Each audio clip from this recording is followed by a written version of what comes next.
JEE mains का result आया है दूसरा सेशन का, है ना? आप लोगों ने बहुत अच्छा परफॉर्म किया, जिसके लिए बहुत बहुत कॉन्ग्रेचुलेशन आप लोगों को, थैंक यू सर। है ना? तो मुझे एक बात बताइए कि आप लोग इतना मेहनत करके जो अच्छा रिजल्ट ला रहे हैं, आपका मेहनत तो नो डाउट है ही, आपके अलावा आप अपनी सफलता का क्रेडिट, श्रेय किसको देना चाहते हैं? मैं अपनी सफलता का क्रेडिट अपने माता-पिता, टीचर्स और अपने कोचिंग इंस्टीट्यूट के मैनेजमेंट को देना चाहता हूँ। जब मैंने श्री चैतन्य अपने जेईई प्रिपरेशन के लिए जॉइन किया, तो यहाँ पे मुझे टीचर से बहुत मदद मिली। यहाँ पे टीचर के साथ one two one interact interact करने का मौका मिला, जिससे मुझे अपने जेईई जर्नी के समय में मुझे अपने डाउट को क्लियर करने में बहुत सारे बाधा को दूर करने में मदद मिली। धन्यवाद। Thank you. एक और सवाल है आप लोगों से, ठीक है? तो ये है कि आपका जो इंस्टीट्यूट है, जैसे श्री चैतन्य इन्फिनिटी लर्न जो है, ये आपके सफलता में क्या रोल प्ले करती है आपके अकॉर्डिंग? आप मेरा नाम आराध्य तिवारी है। मैंने जब पहली बार जब अपना स्टार्ट किया था प्रिपरेशन, स्टार्ट किया था, तो उस समय लॉकडाउन था, तो मैंने सब कुछ ऑनलाइन किया था। तो मुझे कोई गाइड उतना सही से मिला नहीं था। तो मैंने किया, तो रिज़ल्ट आया लेकिन उतना नहीं आया। तो फिर मुझे सितंबर तक मुझे पता चला कि इन्फिनिटी लर्न है। तो मैंने जब एडमिशन लिया तो देखा कि ऑफ़लाइन मुझे ज़्यादा इंटरेक्शन मिल सकता था टीचर से, क्योंकि एक तो हम डायरेक्ट कॉन्टैक्ट हो गया टीचर सबसे, ऑनलाइन में ये नहीं हो सकता था।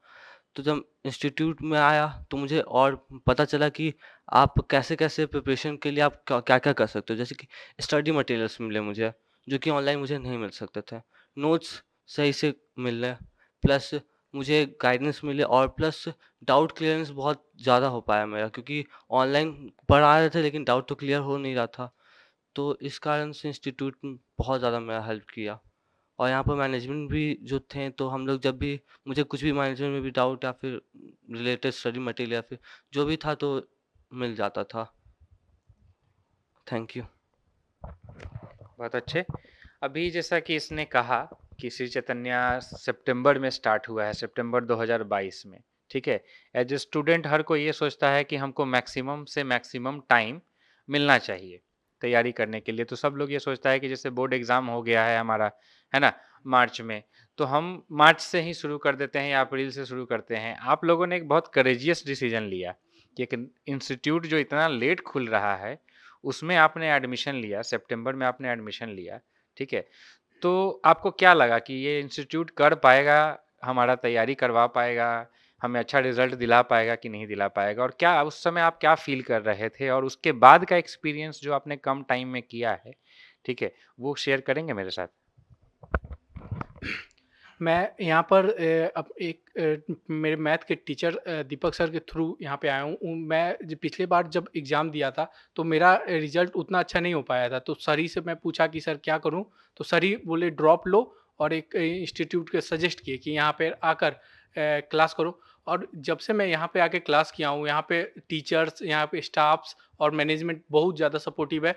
हर हर टाइम पे मेरा डाउट सॉल्विंग हो गया, या कभी मैं डिमोटिवेट हुआ तो मोटिवेट करना हुआ, जब हाई हुआ तो थोड़ा कम मोटिवेट, जब लो हुआ तो बहुत ज़्यादा मोटिवेट करने लगे।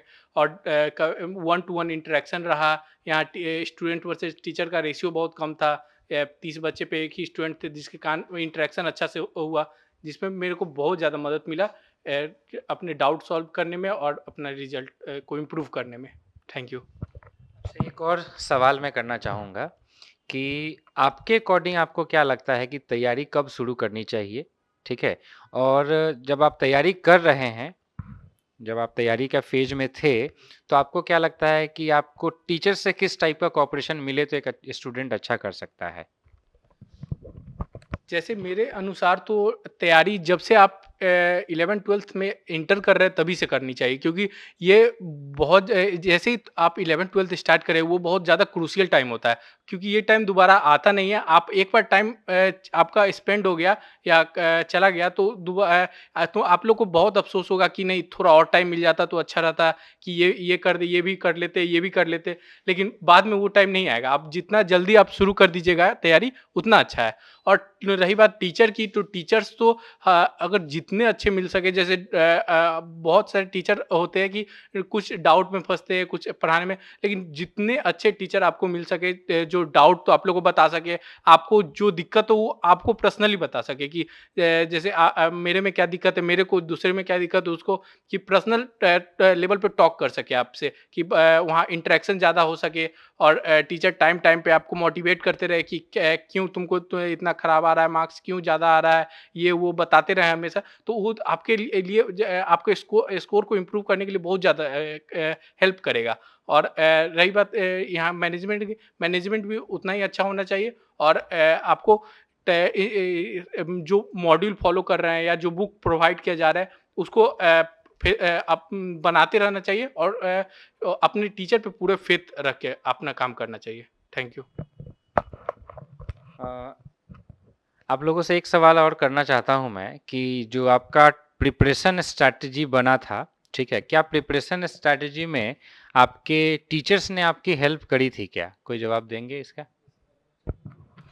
जैसे कि जब हम तैयारी कर रहे थे, तो हमारे तैयारी के दौरान बहुत सी प्रॉब्लमें आती है कि क्या बनाना चाहिए, क्या करना चाहिए, क्या नहीं करना चाहिए। तो हमारे टीचर्स हमें सजेस्ट करते थे कि ये बुक कर लो, वो बुक कर मॉड्यूल करने के लिए। तो हम लोग मॉड्यूल पे बहुत ध्यान देते थे और हमारे टीचर्स हमें हमेशा बताते थे कि फ़ॉर्मूला पे नहीं जाना चाहिए, फ़ॉर्मूला बेस्ड क्वेश्चंस मत करने के लिए, कंसेप्ट बेस्ड पे जाने के लिए। तो हम लोग जितने भी क्वेश्चंस को करने का कोशिश करते थे, उन सभी क्वेश्चंस को कंसेप्ट वाइज़ जाते थे, ताकि ये हमें आगे जाकर बहुत मदद करे। और एडवांस की तैयारी में हमें सिर्फ़ कंसेप्ट ही बहुत अच्छे से काम आने वाली है। और एक बात मैं कहना चाहूँगा कि टीचर्स जो भी कहें, टीचर्स की सारी नोट्स और उनके जितने बताए गए शॉर्ट ट्रिक्स, फ़ॉर्मूले नोट्स हो, उन सबको रिवीज़न करते रहना चाहिए हमेशा।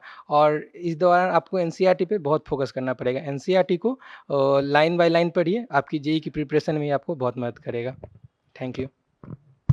आपको क्या लगता है कि श्री चैतन्य ने जो अपना ये सेंटर पटना में खोला है, वो बच्चों के लिए, पटना रीजन के जो बच्चे हैं, अभी हम तो जानते हैं ये चीज़ कि बिहार रीजन के बच्चे जो होते हैं वो बहुत मेहनती होते हैं, बहुत ईमानदारी से मेहनत करते हैं, स्पेशली जेईई के लिए और अपने नीट एग्ज़ाम जो भी कॉम्पिटिटिव एग्ज़ाम्स होता है उसके लिए। तो श्री चैतन्य ने जो अपना सेंटर खोला है पटना में, वो हमारे आसपास के बच्चों के लिए हेल्पफुल रहेगा या नहीं?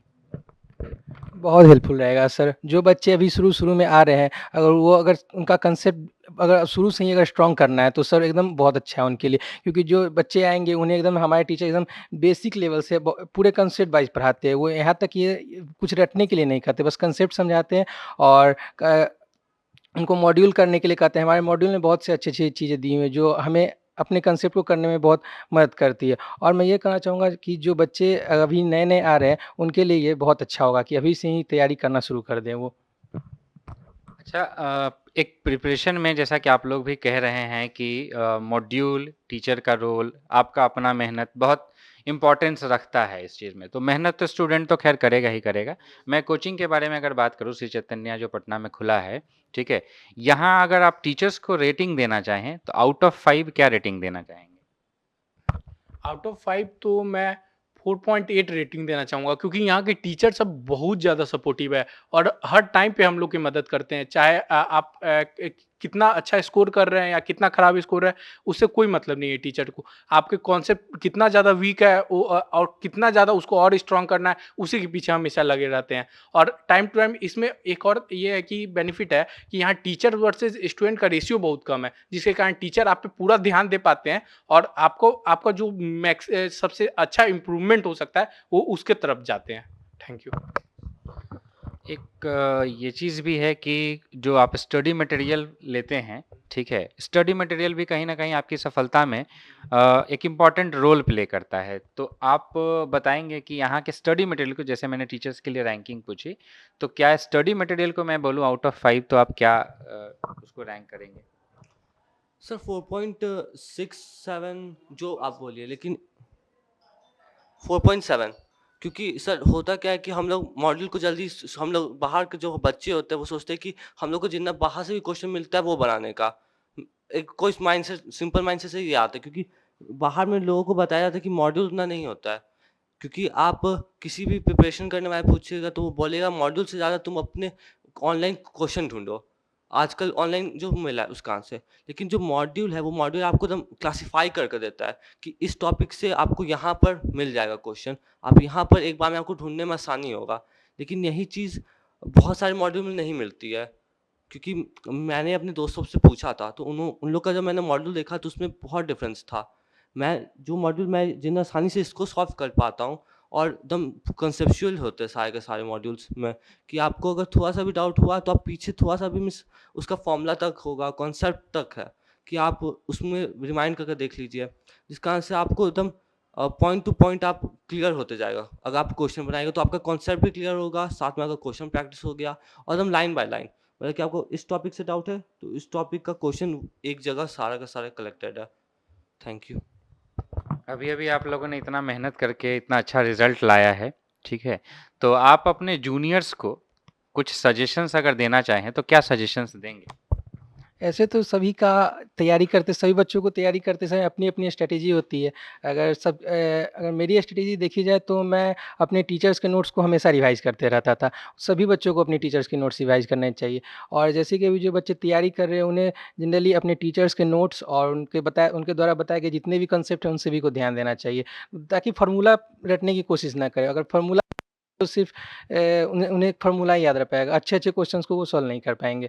और दूसरी बात, अगर मैं सब्जेक्ट वाइज़ देखूँ, अगर केमिस्ट्री की बात की जाए तो टीचर्स के नोट्स को जितना पढ़ सकते हैं उतना पढ़ें और अपने मॉड्यूल को बहुत सारे प्रैक्टिस करें, क्वेश्चन्स लगाएँ और एनसीईआरटी को लाइन बाय लाइन पढ़ें। जितना एनसीईआरटी वो डीपली पढ़ेंगे उनके लिए उतना फ़ायदा होगा और थैंक यू। चलिए, आप लोगों का रिज़ल्ट सुन के बहुत अच्छा लगा हमें, ठीक है? और हमारी शुभकामनाएँ यही हैं कि आप फ्यूचर में बहुत अच्छे इंजीनियर बनें और जीवन में एक सक्सेसफुल आदमी बनें। All the best. Thank you very thank you sir.